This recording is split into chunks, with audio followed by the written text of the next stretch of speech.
Hi and welcome back to Bike Speeds. So we've got this lovely Puch BMX Invader BMX bike here, old school BMX from the era of the Rally Grifter, but the Puch was more rare, I suppose you would say. You can see here we actually had to do the headset bearings on this bike, but also just check it over. And you can see little things like the valve misaligned to the rim and cables with missing ends. One thing the customer had asked us to be cautious of was the Velcro, because it was coming unstitched, which we naturally sorted out. And so we're taking off all these Velcro covers. These really are so key to the originality of this bike.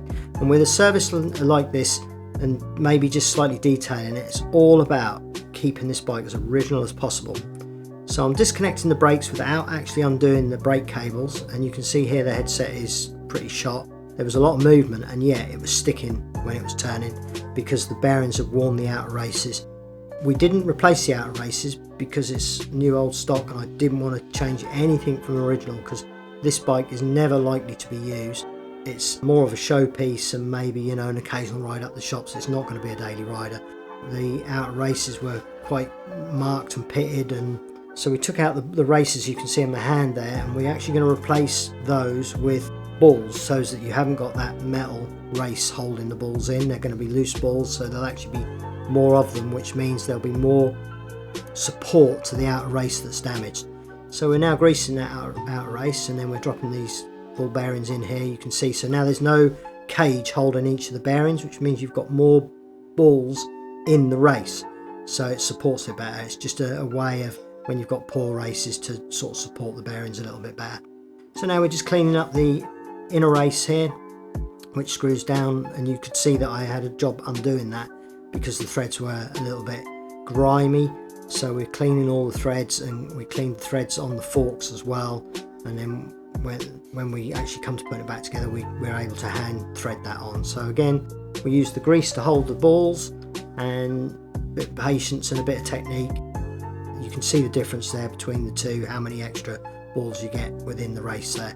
So a little bit of copper on these threads. They were a little bit damaged where they maybe have over tightened at some point in their life, but you can see now that I was able to get that on without tooling. It was a little bit stiff in the center there, but once we were past that, it threaded down nicely. So the little lock head goes on there, and then we just clean up the original stem, and that drops in nicely, and we do that up.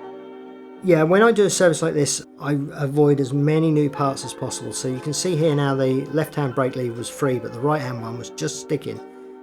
You probably wouldn't notice it under usual use, and the brake itself would spring back, but that's all things that gradually over time will make the bike unrideable. You'll get a sticky brake, and you'll be thinking you need new cables when you don't. So now we've got that nice and free. We're putting on the rear cable next. Again, I tried to, although the cables were a little bit tired, you can see here normally I would have shortened that, had quite a long tail, but the end was missing. But in this instance I didn't shorten it because that's original. You know, it's how the customer brought the bike in, and bikes like this are all about originality. So we're just adding to the detailing of the bike, we're not changing anything. Next up, the front wheel was buckled, it was rubbing on the brakes. So here I'm going around all the spokes and measuring with a Park Tool torque measurer. I write all those torques down, and then I work my way around the wheel, both sides, non-drive side, drive side, until I've got the tensions in all the spokes within a tolerance. So you can see here the before and after. You can see the green ticks are ones that were within 10% tolerance, and you can see that's the original tensions and then the tensions after. So that wheel, for an old steel wheel, was actually very, very good. That wheel now will be true enough to not touch the brakes, and a good solid wheel for the future. And again, that's something, you haven't changed the originality of the bike, but that is just better than when it came in. So if it's ever going to be doing tricks, it can do them comfortably and safely. The other thing I just did there was I turned the tyre so that the tyre logo was over the valve. Originally it was at about 3 o'clock, something like that. We turned the tyre so that the maker's name was over the valve. If the maker's name is opposites on each side of the tyre, you always line up the drive side, or that's what I always do. So the drive side would have the logo over the valve. So we did that front and rear. Next up, you can see we're adjusting the brakes here. One had a little bit of play in the centre, there was a bit of movement, so we had to tighten the centre pivot up, and then we're just adjusting them because you could see originally that the brake levers were left and right in different places, and I like the fill to be the same, so we adjusted those until the brakes pulled the same amount both sides.